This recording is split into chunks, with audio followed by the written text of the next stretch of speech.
ఏం పాపం చేశారని వల్లభనేని వంశీని ఇదే కమ్మ సామాజిక వర్గానికి చెందిన ఎక్స్ఎమ్మెల్యే, ఆ పార్టీకి సంబంధించిన ఎక్స్ఎమ్మెల్యే ఇదే వల్లభనేని వంశీని ఇన్ని రోజుల పాటు జైల్లో పెట్టారు. ఒక కేసులో బెయిల్ వస్తేనే బెయిల్ వచ్చేదాకా గమ్మనుంటారు. బెయిల్ వచ్చిన తర్వాత వెంటనే ఇంకొక కేసు కడతారు, మళ్ళీ జైల్లోనే పెట్టే కార్యక్రమం చేస్తారు.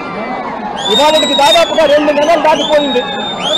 ఇవాళకి కూడా వంశీ జైల్లోనే చంద్రబాబు నాయుడు గారి సైడిజంకు బలవుతూ ఈరోజు వంశీ కూడా జైల్లోనే మగ్గుతూ ఉన్నారు. ఏం పాపం చేశారని అడుగుతా ఉన్నా. ఒకటి అయిపోయిన తర్వాత మరొకటి తప్పులు కేసులు పెట్టుకుంటూ వస్తూ ఉన్నారు. నేను అడుగుతా ఉన్నా, ఏం పాపం చేశారని కొడాలి నానిని మా పార్టీకి సంబంధించిన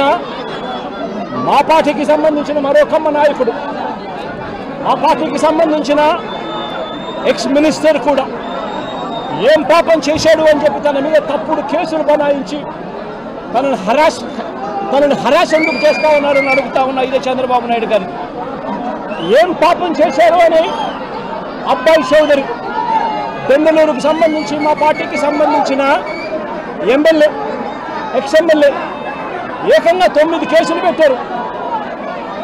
ఒక కేసు అయిపోయిన వెంటనే మరొక కేసు పెట్టి అబ్బాయి చౌదరిని చిత్రహింసలు గురి చేస్తూ ఉన్నారు. ఏం పాపం చేశాడని చెప్పి ఈ మాదిరిగా చేస్తా ఉన్నారు అడుగుతా ఉన్నా. నా పక్కనే దేవనేని అవినాష్ ఉన్నాడు.